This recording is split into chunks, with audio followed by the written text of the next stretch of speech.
शिवराळ भाषा वाढा लागलेली आहे, जातीय द्वेष वाढा लागलेला आहे। याच्या विरोधात मी 6 नोव्हेंबरला गुरुवारी महाराष्ट्र उपोषण करतोय सांगोल तालुक्यातल्या तहसील कार्यालयासमोर। हे उपोषण करण्याचा मुख्य मागण्या 14 अभ्यासपूर्ण मागण्या मी शासनाला सादर केलेल्या आहेत की जे वाढत चाललेला जे शिवराळ भाषा आहे, जातीय द्वेष आहे, याच्यासाठी संबंध राज्यासाठी एक आचारसंहिता नेमा। त्याचबरोबर वेगवेगळ्या प्रकारचे जे आंदोलन आहेत त्या आंदोलनाला एक विशिष्ट संवादाची कार्यपद्धती, कारण काय झालं की संवादच कुणाचा नाहीये जनतेचा आणि प्रशासनाचा, त्यामुळे प्रॉब्लेम निर्माण होतात। म्हणून संवादाची एक कार्यपद्धती निश्चित करा। त्यानंतर पुढची मागणी अशी आहे की अधिकारी आणि कर्मचारी जनतेला सध्या नीट बोलत नाही, नीट वागवत नाही आणि म्हणून महाराष्ट्रातल्या संबंध अधिकारी आणि कर्मचाऱ्यांसाठी एक स्वतंत्र आदेश पारित करा की जनतेशी ते नीट वागलं पाहिजे, नीट बोललं पाहिजे। त्याचबरोबर प्रसार माध्यमांना सुद्धा जे थोडीशी शिस्त लावण्यासाठी एक स्वतंत्र आचारसंहिता केली पाहिजे।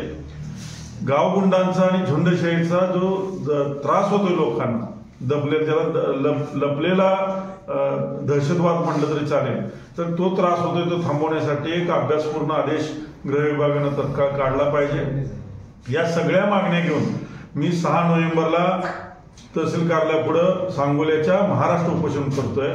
तर या उपोषणाला सर्व पक्षाला, सर्व जाती धर्माच्या लोकांना मी जाहीर निमंत्रण दिलेलं आहे। या कार्यक्रमाला शेतकरी संघटनेचे राजू शेट्टी साहेब येत आहेत, सरपंच प्रदेश संघटनेचे प्राध्यापक राजेंद्र कराळे आहेत, आर्मीचे जे स्वातंत्र्य सैनिक आर्मीतले जे रिटायर्ड जवान आहेत त्यांचे संघटनेचे सगळे सदस्य त्या ठिकाणी येणार आहेत आणि ते पाठिंबा त्या ठिकाणी देणार आहेत। आणि या ठिकाणी अभंग जे म्हटले जाणार आहेत, अनेक भजनी मंडळी येऊन त्या ठिकाणी अभंग म्हटले जाणार आहेत, विठ्ठल नामाचा मोठा गजर त्या ठिकाणी होणार आहे।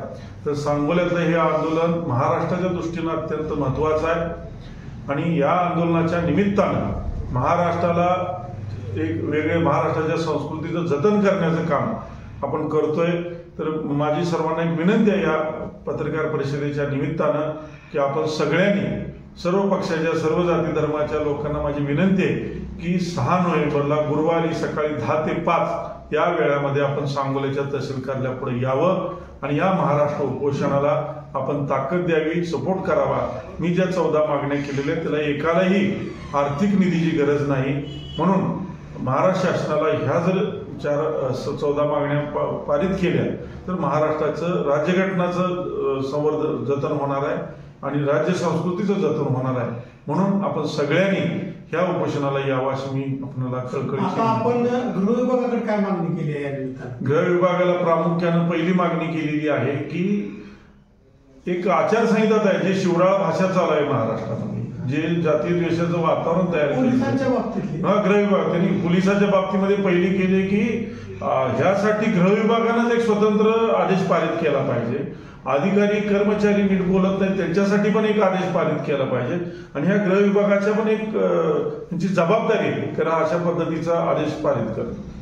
तुम्हाला काय दिसतंय महाराष्ट्रात पोलिसांच्या बाबतीत काय चुकी दिसतंय? नाही, पोलिसांच्या बाबतीमध्ये असं आहे की पोलिसांचा संवाद हा जो जनतेशी आहे तो कमी झालेला आहे, पोलिसांचं पोलिसिंग कमी झालेलं आहे आणि त्या ठिकाणी महाराष्ट्राची इतर राज्यापेक्षाही वाईट अवस्था गृह विभागाचे। हे नक्की कुणी लहान मुलगा किंवा जो बाहेरच्या राज्यात जातोय तो स्पष्टपणे सांगेल।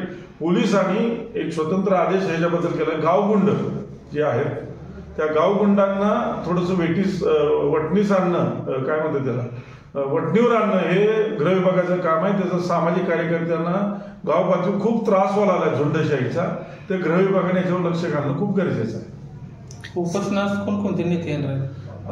राजू शेट्टी साहेब येणार आहेत, असीम सरोदे आहेत, प्राध्यापक राजेंद्र कराळे आहेत। आम्ही कल्चर्ड नेत्यांनाच बोलवलेलं आहे, जे सुसंस्कृत आहेत, जे वेल मॅनर्स आहेत त्यांनाच बोलवलेलं आहे। तुम्ही ह्या कार्यक्रमासाठी सांगोल तालुकाच का निवडला?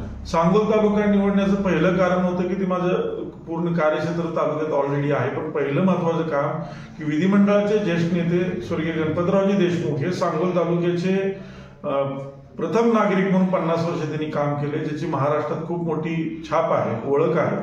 तर त्यांचं एक प्रतीक म्हणून मी सांगोल तालुक्यामध्ये या ठिकाणी ते उपोषण घेतलेलं आहे।